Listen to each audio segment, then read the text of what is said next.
नमस्कार दोस्तों, स्वागत है मेरे YouTube चैनल पर। आज का टॉपिक है संज्ञा। ठीक है, जो कि सभी प्रतियोगी परीक्षाओं के लिए काफी महत्वपूर्ण है। अगर व्याकरण के बारे में अच्छी तरह से पकड़ बन जाती है तो लिखावट से लेकर के और आपकी भाषा हर चीज में परिवर्तन हो जाता है, यानी कि सुधार हो जाता है। ठीक है, तो सबसे पहले हम देखते हैं कि संज्ञा किसे कहते हैं। यानी कि आज का जो मेन टॉपिक है वह है आपका संज्ञा। क्या है? संज्ञा।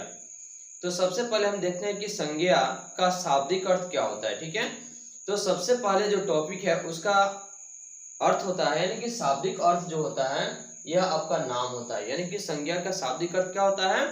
नाम होता है, और अंग्रेजी में इसको क्या कहते हैं? नाउन कहते हैं। ठीक है, जो कि इसका सिर्फ नाम से संबोधित होता है। यानी कि संज्ञा का जो प्रकार होता है, भेद होता है, यह सभी किसी न किसी रूप में नाम से ही संबंधित है। ठीक है, इसलिए संज्ञा का शाब्दिक अर्थ जो होता है वह क्या होता है? नाम होता है। ठीक है, तो देखिए सबसे पहले हम देखते हैं कि संज्ञा किसे कहते हैं। ठीक है, यानी कि संज्ञा किसे कहते हैं?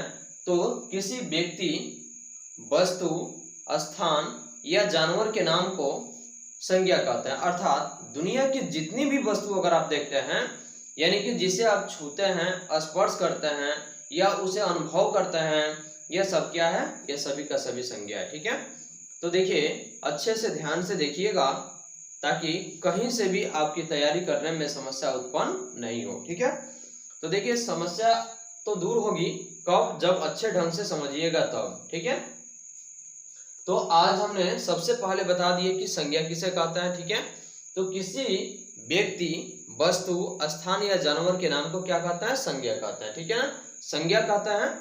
जैसे राम, श्याम, मोहन, पटना, दिल्ली, यानी कोई भी अगर नाम आप रख दिए, सभी के सभी क्या है? संज्ञा है। ठीक है, यानी कि दुनिया के जितनी भी वस्तुएं हैं जिसे आप छूते हैं, स्पर्श करते हैं, अनुभव करते हैं या उसको अपनी आंखों से देखते हैं, वो सब क्या है? सबका सब संज्ञा है। ठीक है, तो अब हम देखते हैं कि संज्ञा के भेद। ठीक है, तो हिंदी व्याकरण में संज्ञा का जो भेद होता है वह 5 होता है। कितना होता है? 5 भेद होता है। पहला व्यक्तिवाचक संज्ञा, दूसरा जातिवाचक संज्ञा, तीसरा समूहवाचक संज्ञा, चौथा आपका द्रव्यवाचक संज्ञा और पांचवा भाववाचक संज्ञा। यानी कि संज्ञा के जो भेद होते हैं वो कितने होते हैं? 5 होते हैं। पहला कौन? व्यक्तिवाचक संज्ञा, दूसरा जातिवाचक संज्ञा, तीसरा समूहवाचक संज्ञा, चौथा द्रव्यवाचक संज्ञा तथा पांचवा आपका भाववाचक संज्ञा। कौन है?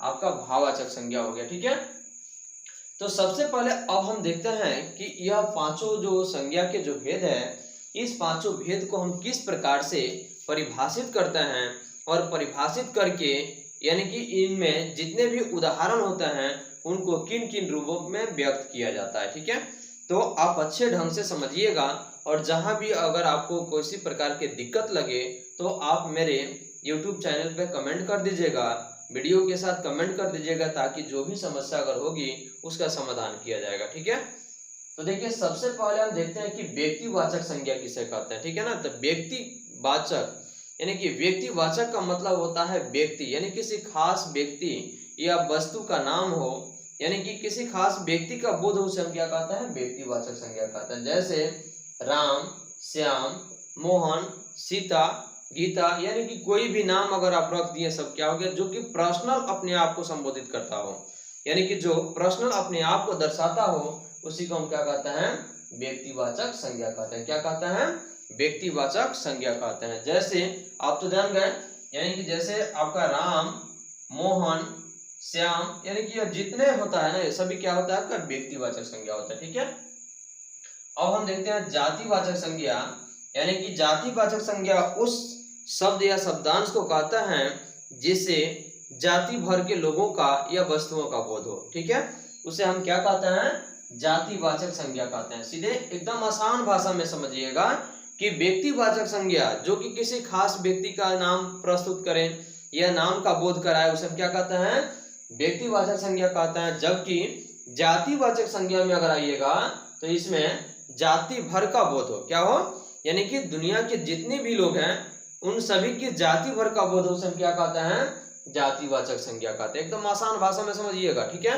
यानी कि जातिवाचक संज्ञा जिस शब्द से सभी प्रकार के यानी कि सभी लोगों के जाति का बोध होता है उसे हम क्या कहते हैं, जातिवाचक संज्ञा कहते हैं। जैसे लड़का, लड़की, पुरुष के साथ आपका महिला हो गई, यानी कि देखिए यहाँ पे सभी जाति हो गया ना, यानी कि लड़का एक जाति हो गया, उसके बाद लड़की भी क्या हो गई, लड़की भी एक जाति हो गई, क्या हो गई, लड़की भी एक जाति हो गई। उसके बाद पुरुष और महिला जैसे घोड़ा, ये सब क्या हो गया, यानी कि ये सब टोटल का टोटल आपका जातिवाचक संज्ञा में ही आता है। क्या होता है, जातिवाचक। जैसे कोयल, यानी कि ये पक्षी, पक्षी क्या हो गई, यानी कि वो भी ना किसी रूप में एक जाति को संबोधित करती है। इसलिए सबसे आसान भाषा में आप समझिएगा कि जातिवाचक संज्ञा उस शब्द या शब्दांश को कहते हैं जिससे सभी जाति भर का बोध हो, ठीक है। तो देखिए इत्यादि, अब एक टॉपिक आता है यहाँ पे, इत्यादि और आदि में क्या अंतर है, ठीक है। यानी कि हम लिखते हैं ना इत्यादि और फिर लिखते हैं दूसरा आदि, ठीक है।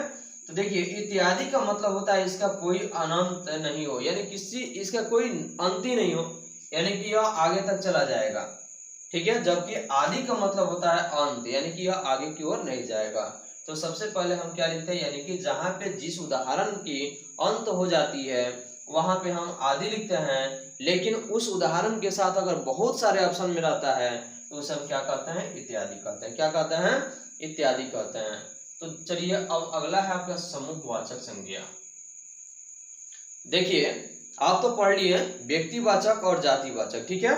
यानी कि व्यक्तिवाचक और जातिवाचक, यह व्यक्तिवाचक और जातिवाचक दोनों मिल करके कहाँ रहना पसंद करते हैं, यानी कि समूह में। कहाँ, समूह में। तो जातिवाचक और व्यक्तिवाचक ये सभी लोग समूहों में रहना पसंद करते हैं, यानी कि जिस शब्द से किसी व्यक्ति या वस्तु के समूह अथवा समुदाय का बोध हो, क्या हो, समूह अथवा समुदाय का बोध हो, उसे हम क्या कहते हैं, देखिए उसे हम समूहवाचक संज्ञा कहते हैं। जैसे कक्षा, यानी कि विद्यालय की जो वर्ग होती है ना, वर्ग में देखे होइएगा बहुत सारे लड़का और लड़की, बहुत सारे लोग रहते हैं ना, तो यानी कि वह क्या हो गया, यानी कि समूह में हो गया। क्या हो गया, समूह में हो गया। जैसे इसी को हम क्या कहते हैं, कक्षा। संघ, यानी कि एक संगठन होता है ना, तो संगठन में बहुत सारे लोग रहते हैं, एक आदमी नहीं रहता है, यानी कि किसी भी प्रकार की अगर संगठन बनती है तो उसमें बहुत सारे लोग शामिल होते हैं, तो उसी को हम संघ कहते हैं। उसी प्रकार से जैसे गांव, यानी गांव हो गया, तो देखिए समूह में, यानी गांव जो हो गया, गांव में एक आदमी तो रहता नहीं है ना, यानी गांव में बहुत सारे लोग रहते हैं। क्या रहता है, गांव में बहुत सारे लोग रहते हैं, इसलिए इसको हम समूहवाचक संज्ञा कहते हैं। उसी प्रकार से शहर हो जाएगा, यानी कि शहर में भी तो एक आदमी रहता नहीं है ना, शहर में बहुत सारे लोग रहते हैं, यानी कि जिस शब्द से किसी व्यक्ति या वस्तु के समूह अथवा समुदाय का बोध हो, ठीक है। एकदम आसान भाषा में समझिएगा कि जिस शब्द से किसी भी व्यक्ति या वस्तु के समूह भर का बोध हो, किसका, यानी कि समूह भर का बोध हो, उसे हम क्या कहते हैं, समूहवाचक संज्ञा कहते हैं। क्या कहते हैं, समूहवाचक संज्ञा कहते हैं। अच्छे से समझिएगा, ठीक है। इसके बाद देखिए द्रव्यवाचक संज्ञा। द्रव्य का मतलब होता है तरल, यानी कि द्रव्य का मतलब क्या होता है, तरल। तरल मतलब होता है जो लूज हो, यानी कि जो पानी की अवस्था में रहे, यानी कि जो द्रव अवस्था में रहे, उसी को हम क्या कहते हैं, द्रव्यवाचक संज्ञा कहते हैं। यानी कि जिसे नापा या तौला जा सके, यानी कि संज्ञा कि वह वस्तु जिसे नापा या तौला जा सके, उसे हम क्या कहते हैं, द्रव्यवाचक संज्ञा कहते हैं। द्रव्य का मतलब होता है तरल। जैसे चावल, यानी कि उसको नाप लेंगे ना, उसको तो काउंटिंग नहीं कर सकते हैं, यानी कि उसका वजन करते हैं। उसी प्रकार से आपका पानी हो गया, घी हो गया, तेल हो गया, ये सब क्या हो गया, यानी कि द्रव्यवाचक संज्ञा हो गया। क्या हो गया, द्रव्यवाचक संज्ञा हो गया। उसके बाद है लास्ट आपका भाववाचक संज्ञा, यानी कि भाव। जैसे कि आप देखे होइएगा कोई भी व्यक्ति अगर होता है तो वो अपने भाव को प्रकट करता है, यानी कि गूंगे व्यक्ति क्या करता है, यानी कि अपनी भाव को प्रकट करता है, यानी कि इशारा के माध्यम से वह किसी और को संबोधित करता है। जैसे बहरा व्यक्ति होता है, बहरा तो सुन नहीं पाता है, लेकिन वह इशारा के माध्यम से क्या करता है, यानी कि अपने हाव भाव के माध्यम से वह किसी और को दर्शाता है कि हमें ये चीज चाहिए, या किसी भी चीज की बात अगर करना चाहता है तो गूंगा हो तो क्या कहेगा, वो तो बोल नहीं सकता है ना, बहरा हो तो सुन लेगा, लेकिन आप उसकी बातों को नहीं सुन पाइएगा तो आप उसके मतलब इशारा से संबोधित करते हैं ना, या दर्शाते हैं। तो सबसे पहले देखिए जिस शब्द से किसी व्यक्ति या वस्तु के भाव, गुण, दशा, धर्म इत्यादि का बोध उसे हम क्या कहते हैं? उसे हम भाववाचक संज्ञा कहते हैं। क्या कहते हैं? उसे हम भाववाचक संज्ञा कहते हैं। जैसे लंबाई, ऊंचाई, गहराई, मिठास, खटास, यानी कि यह सब क्या हो गया? यानी कि यह टोटल का टोटल आपका भाववाचक संज्ञा हो गया। ईमानदारी, अच्छाई, यह सब क्या हो गया? भाववाचक संज्ञा हो गया। यानी कि किसी भी व्यक्ति के अंदर की भावनाओं को आप एक दूसरे के सामने जब तक वो आप बताएगा नहीं तब तक आप अपने आप से उससे पूछ नहीं सकते हैं। और वही व्यक्ति होगा अपनी भावनाओं को किसी और के सामने काम करके या अपने किसी न किसी रूप में प्रकट करता है, उसे हम क्या कहते हैं? भाववाचक संज्ञा कहते हैं। ठीक है, तो इस प्रकार से संज्ञा का जो भी टॉपिक वगैरह हो गया तो यह समाप्त हो गया। यानी कि संज्ञा तो समझ गए अच्छा ढंग से। उसके बाद संज्ञा के 5 भेद होता है। यानी कि संज्ञा किसे कहते हैं? परिभाषा बता चुके हैं। तो किसी व्यक्ति, वस्तु, स्थान या जानवर के नाम को संज्ञा कहते हैं। इसे आम भाषा में सीधे कहिएगा कि संज्ञा मतलब नाम। यानी कि संज्ञा मतलब नाम। संज्ञा का शाब्दिक अर्थ होता है नाम। यानी कि जितने भी नाम की वस्तुएं अगर आपके सामने प्रस्तुत हो गई वह सभी क्या है? आपका सबका सब आपका संज्ञा है। ठीक है, प्रश्न पूछेगा कि संज्ञा के कितने भेद होते हैं, तो सीधे आसान भाषा में बताइएगा कि संज्ञा के 5 भेद होते हैं। कितने भेद होते हैं? संज्ञा के 5 भेद होते हैं। 5 भेद आप पूछेगा कि 5 भेद कौन कौन होते हैं? तो व्यक्तिवाचक संज्ञा, जातिवाचक संज्ञा, उसके बाद आपका समूहवाचक संज्ञा, द्रव्यवाचक संज्ञा तथा भाववाचक संज्ञा। ठीक है, अगर प्रश्न पूछे कि व्यक्तिवाचक संज्ञा के उदाहरण प्रस्तुत करें। ठीक है, यानी कि व्यक्तिवाचक संज्ञा के उदाहरण का मतलब होता है जैसे। ठीक है, तो व्यक्तिवाचक संज्ञा में किसी का नाम रख दीजिएगा, जैसे राम, श्याम, मोहन, पटना, यानी कि नाम रख दीजिएगा। आपका नाम व्यक्तिगत हो गया, यानी कि उसमें किसी और का सहारा नहीं है, किसी और का उसमें संबोधन नहीं है, तो क्या हो गया? आपका व्यक्तिवाचक संज्ञा हो गया। ठीक है, उसी प्रकार से हम देखते हैं कि जातिवाचक संज्ञा क्या है, समझ में आ रहा है ना? तो देखिए, जातिवाचक संज्ञा जिस शब्द से किसी भी व्यक्ति की या वस्तु के जाति भर का बोध उसे हम क्या कहते हैं? जातिवाचक संज्ञा कहते हैं। ठीक है ना, क्या कहते हैं? जातिवाचक संज्ञा कहते हैं। जैसे लड़का, लड़की, पुरुष, महिला, ये सब क्या हो गए? जाति हो गई ना। उसके बाद प्रश्न पूछेगा कि बताइए समूहवाचक संज्ञा के उदाहरण प्रस्तुत करें, या समूहवाचक संज्ञा के 2 उदाहरण बताएं। तो सीधे आसान बोल दीजिएगा, जो समूह में रहता है। जैसे कक्षा हो गया, यानी कि वर्ग जिसको कहते हैं, संघ हो गया, चाबी का गुच्छा हो गया, ये सब कहाँ रहना पसंद करता है?